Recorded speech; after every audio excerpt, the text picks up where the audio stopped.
Each candidate a minute. Try to keep it that. Just closing statement. Again, undecided voters out there. We're going to start with Mr. Block. Thank you.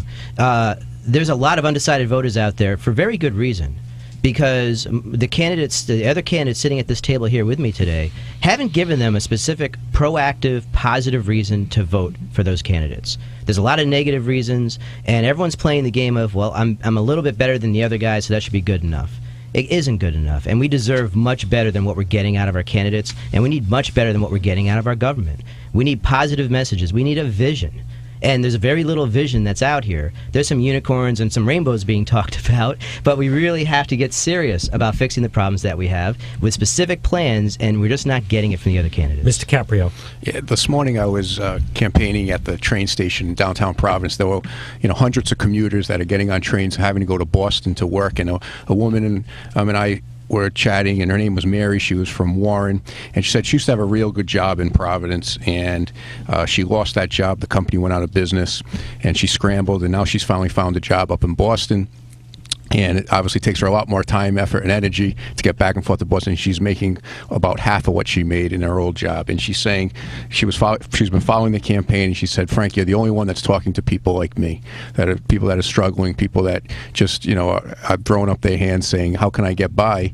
And it's getting tougher and tougher. And I'm going to continue to work hard over the next 5 days to get the message out that the way we're going to turn this state around is by focusing on the small businesses, having the small businesses feel like they have the access to credit, and they have a real plan coming out of the State House that works for them. That's how we're going to solve these problems. I'm Frank Caprio. I respectfully ask for your support on Tuesday. Mr. Chafee?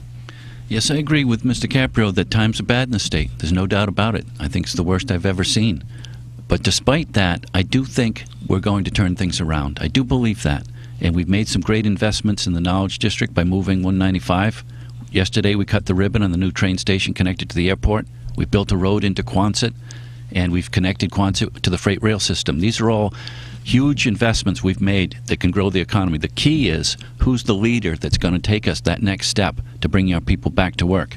And my experience as mayor and as a United States Senator is perfect for leading this state in a better direction. I'm Link Chafee. I respectfully ask for your vote on Tuesday.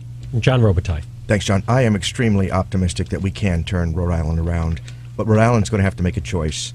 Are we going to continue down the road that one-party rule, the Democrat Party, for over 70 years, has bloated government, raised taxes, and driven people and opportunity out of the state?